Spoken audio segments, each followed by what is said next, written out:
Bonjour, c'est Rachel du blog Mes Petits Bonheurs. Je vous propose aujourd'hui de fabriquer ce calendrier de l'Avent. Un calendrier qui cache des surprises bien sûr, puisqu'on peut ouvrir les petites boîtes en papier qu'on va réaliser soi-même pour y trouver une surprise.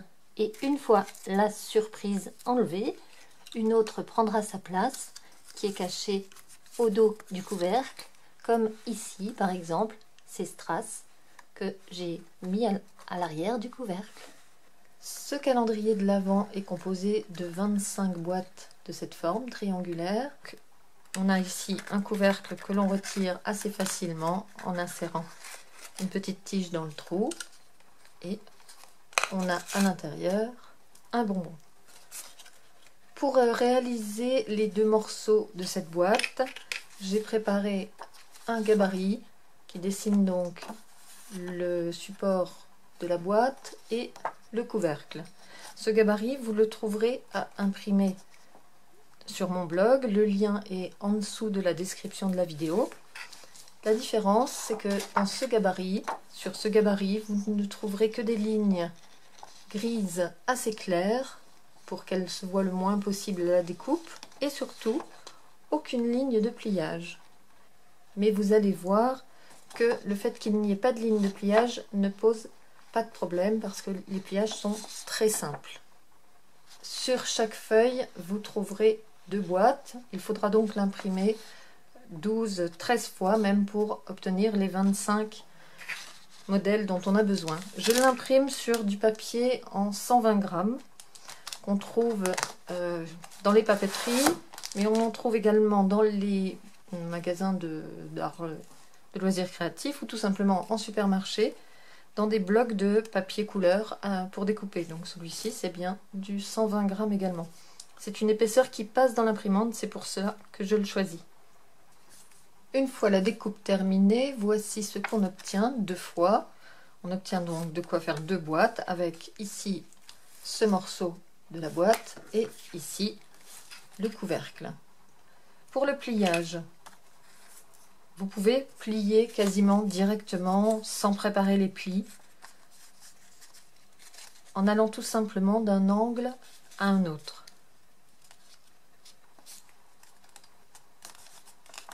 Voilà pour le premier. Ici,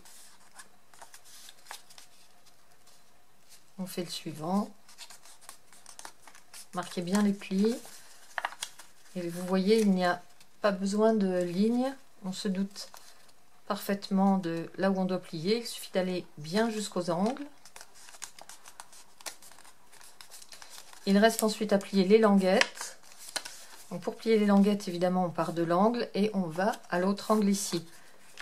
Pour bien marquer ce pli, vous pouvez poser ici l'ongle sur l'angle et de la même façon de l'autre côté. Et ainsi, vous marquerez parfaitement le pli. Je vous montre à nouveau ici. Je repère l'angle avec mon ongle. Je le pose dessus. Et je viens plier jusqu'à l'angle de l'autre côté pour faire la languette. Il me reste encore celle-ci.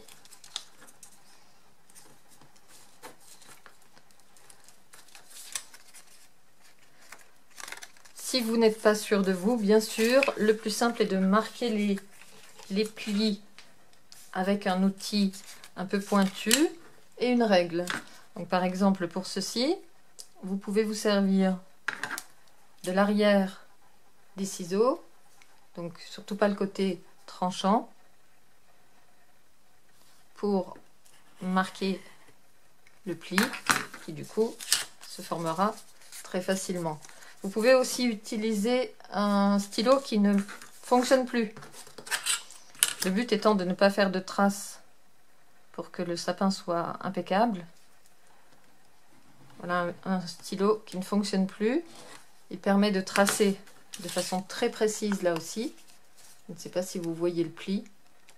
En tout cas, ça se forme vraiment très facilement une fois qu'on est passé. Et vous pouvez aussi le faire sans rien tracer au préalable, puisque ça va se faire très bien sur des distances aussi courtes. Donc voilà, j'ai obtenu un couvercle et j'ai ici de quoi former ma boîte triangle. Il va simplement falloir coller les 3 languettes. Pour coller ces languettes, vous pouvez utiliser de la colle blanche. J'ai trouvé celle-ci en stylo qui est assez pratique puisque l'embout est fin. Donc de la colle blanche, de la colle classique, celle qu'on a dans les trousses d'écoliers, qui fonctionne très bien aussi sur du papier, ou encore plus simple, le scotch double face qui permettra d'assembler les languettes à condition de bien poser la colle, le scotch au bord ici à l'angle et surtout pas de l'autre côté, sinon ça ne maintiendrait pas bien les papiers l'un contre l'autre. Donc on va le faire d'une façon simple avec ce stick de colle.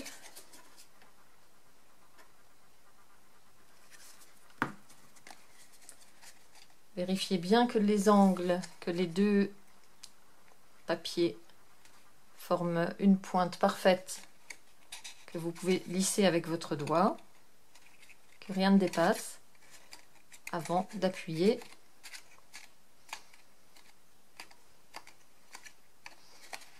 pour former le premier angle de votre triangle. Et vous continuez ainsi sur les 2 autres languettes. Donc voilà, j'ai fabriqué la boîte et son couvercle. Le couvercle, pour le mettre, il suffit d'insérer un petit peu le bas, comme cela, à moitié. Et puis, on pousse le reste pour que ça arrive juste à ras-bord.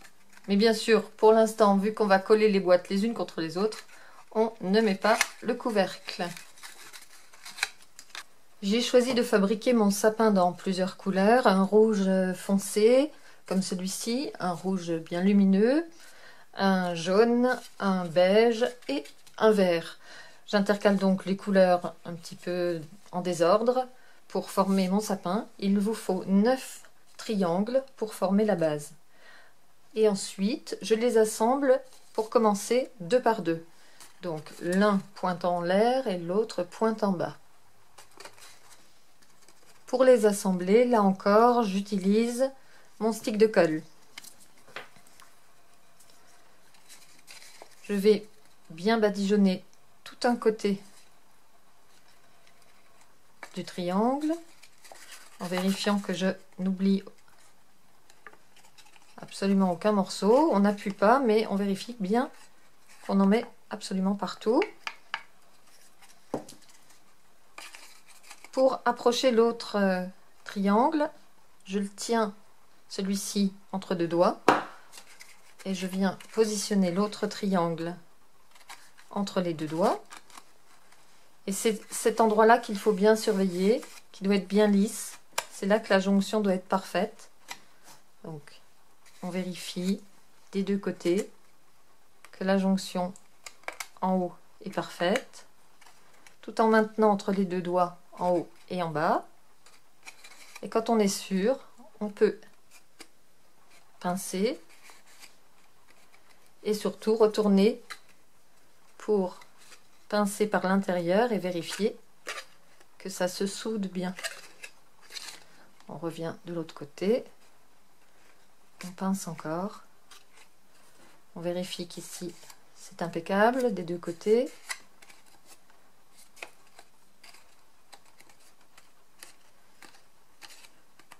Et on forme ainsi des paires de triangles. Cela permet tout simplement aux triangles de bien sécher l'un contre l'autre et on pourra ensuite les rassembler à d'autres paires quand ils seront secs. Une fois que cet assemblage est fait, vous pouvez noter que le centre commence à être bien solide, il se tient bien alors que les côtés sont encore très mous. Donc on va apporter de la solidité au sapin en collant ainsi tous les triangles les uns contre les autres. Donc je dessine ainsi la base de ce qui va être mon sapin et je vais cette fois assembler 2 par 2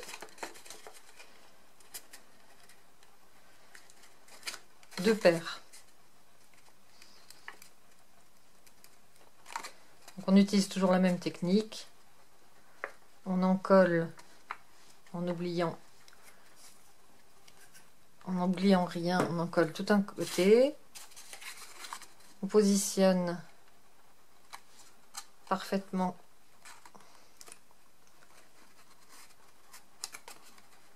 le haut et le bas.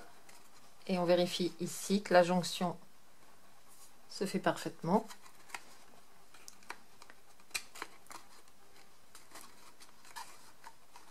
Vous pouvez aussi travailler à plat pour bien positionner les triangles, pour vérifier que tout va bien.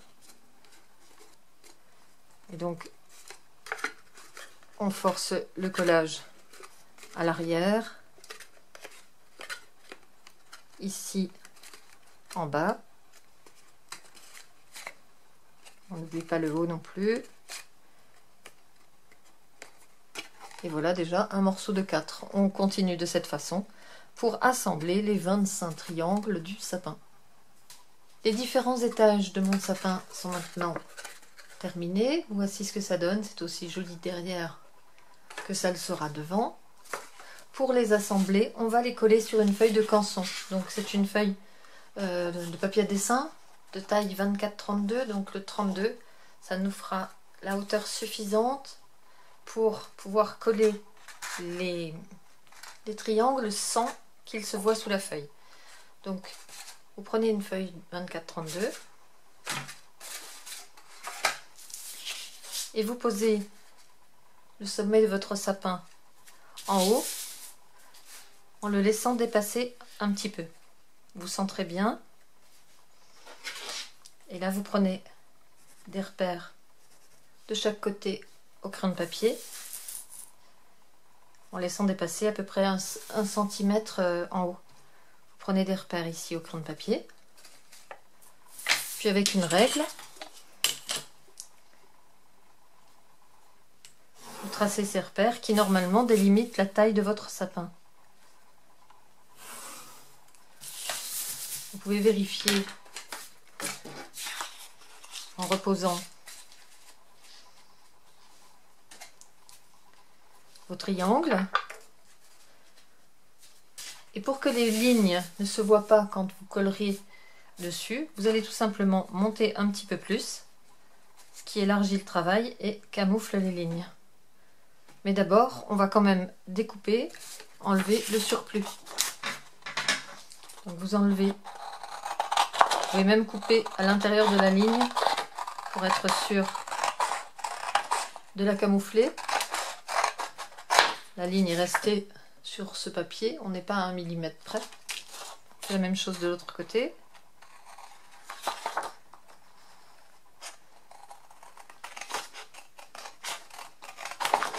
Je fais exprès de couper à côté de la ligne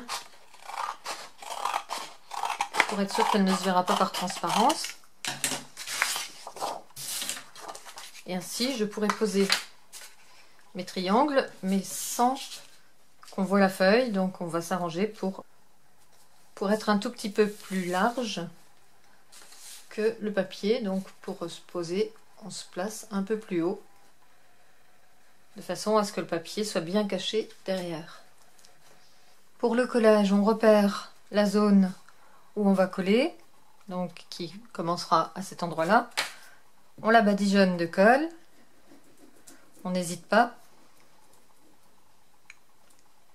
On déborde même un petit peu. Et on pose nos triangles en vérifiant bien qu'on déborde de chaque côté du papier pour que la feuille ne se voit pas.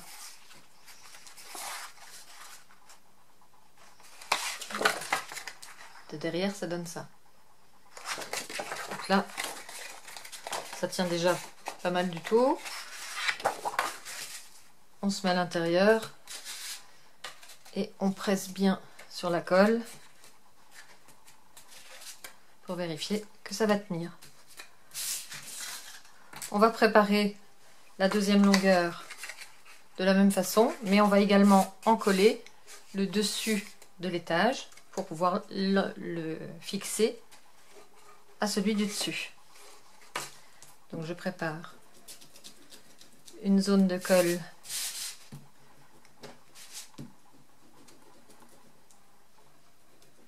ici. J'en colle également le haut de l'étage. Et je viens positionner tout ça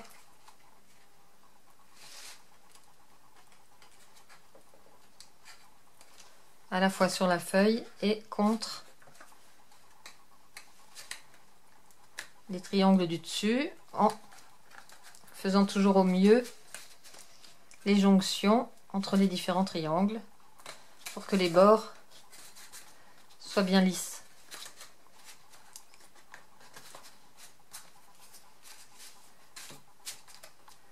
On appuie.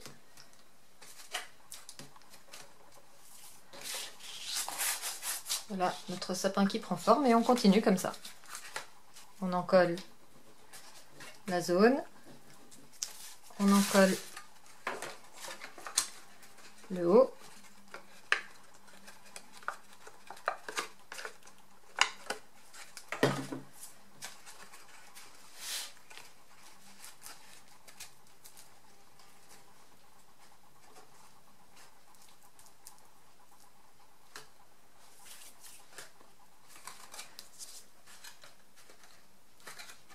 Et on vient souder les triangles et appuyer bien sûr sur la feuille de maintien. Vous vérifiez, avant de poser le dernier étage, vous vérifiez que votre bande n'est pas trop longue. Si elle l'est, bien sûr, vous allez la recouper. Donc là encore, je fais des repères au crayon de papier de chaque côté. Et je sais que je vais couper plus court pour que ma bande ne se voit pas. Donc, au lieu de tracer d'un repère à l'autre, je mets ma règle un peu plus haut.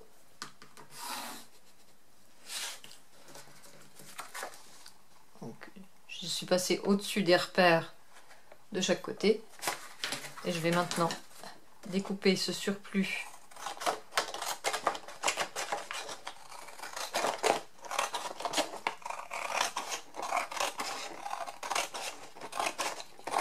de feuilles avant de terminer mon sapin.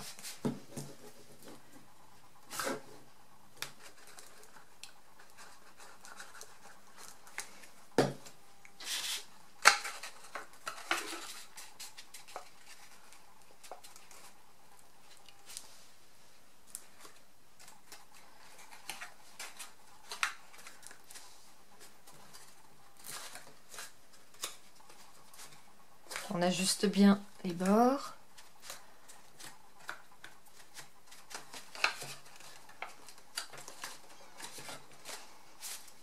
Et voilà, cette fois, le calendrier est prêt.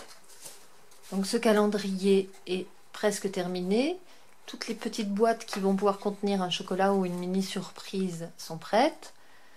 Comme il est collé sur une feuille, on pourra lui coller également une attache si on veut le suspendre tout simplement à un mur avec ou une ficelle ou une attache cadre.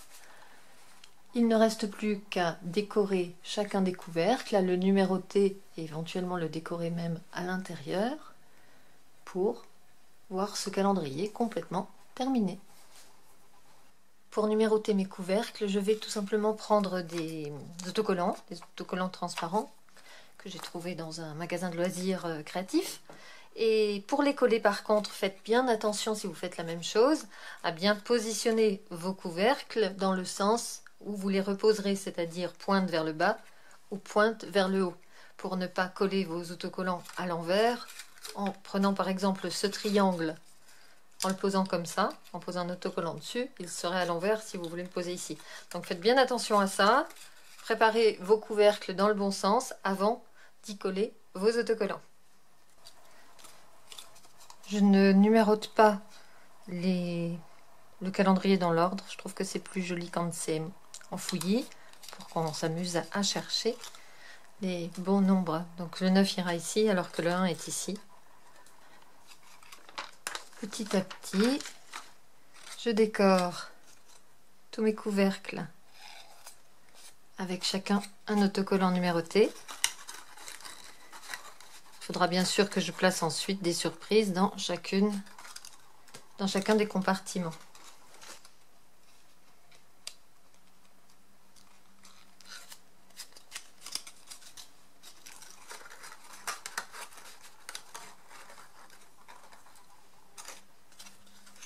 Comme nous avons 25 triangles et que le calendrier de l'Avent ne compte que 24 numéros, je me suis servi du 25e couvercle et surtout de toutes les petites décorations qui étaient sur la planche de Stickers, des mini décos pour décorer le couvercle du sommet. Pour que ce calendrier soit aussi joli ouvert que fermé, n'hésitez pas à décorer l'arrière des triangles. L'enfant trouvera une première surprise dans la boîte, mais il en aura une autre derrière qui sera en même temps un décor. Vous retournerez les languettes et vous insérerez ce décor à l'intérieur pour montrer que cette case est vide, mais elle sera quand même décorée. À l'aide d'autocollants, de strass, vous ne manquerez pas d'idées, j'en suis sûre, pour faire de ce sapin un véritable élément de décor, qu'il soit vide ou plein. J'espère que l'idée de mon calendrier de l'Avent vous plaira. N'oubliez pas que vous pouvez télécharger le modèle des boîtes triangulaires sur mon blog. Et bien sûr, j'attends avec impatience les photos de vos propres calendriers de l'Avent sur ma page Facebook. Je vous souhaite un bon bricolage, de bons préparatifs pour les fêtes. Et je vous dis à très vite pour une prochaine vidéo dans laquelle nous fabriquerons des pompons. À bientôt!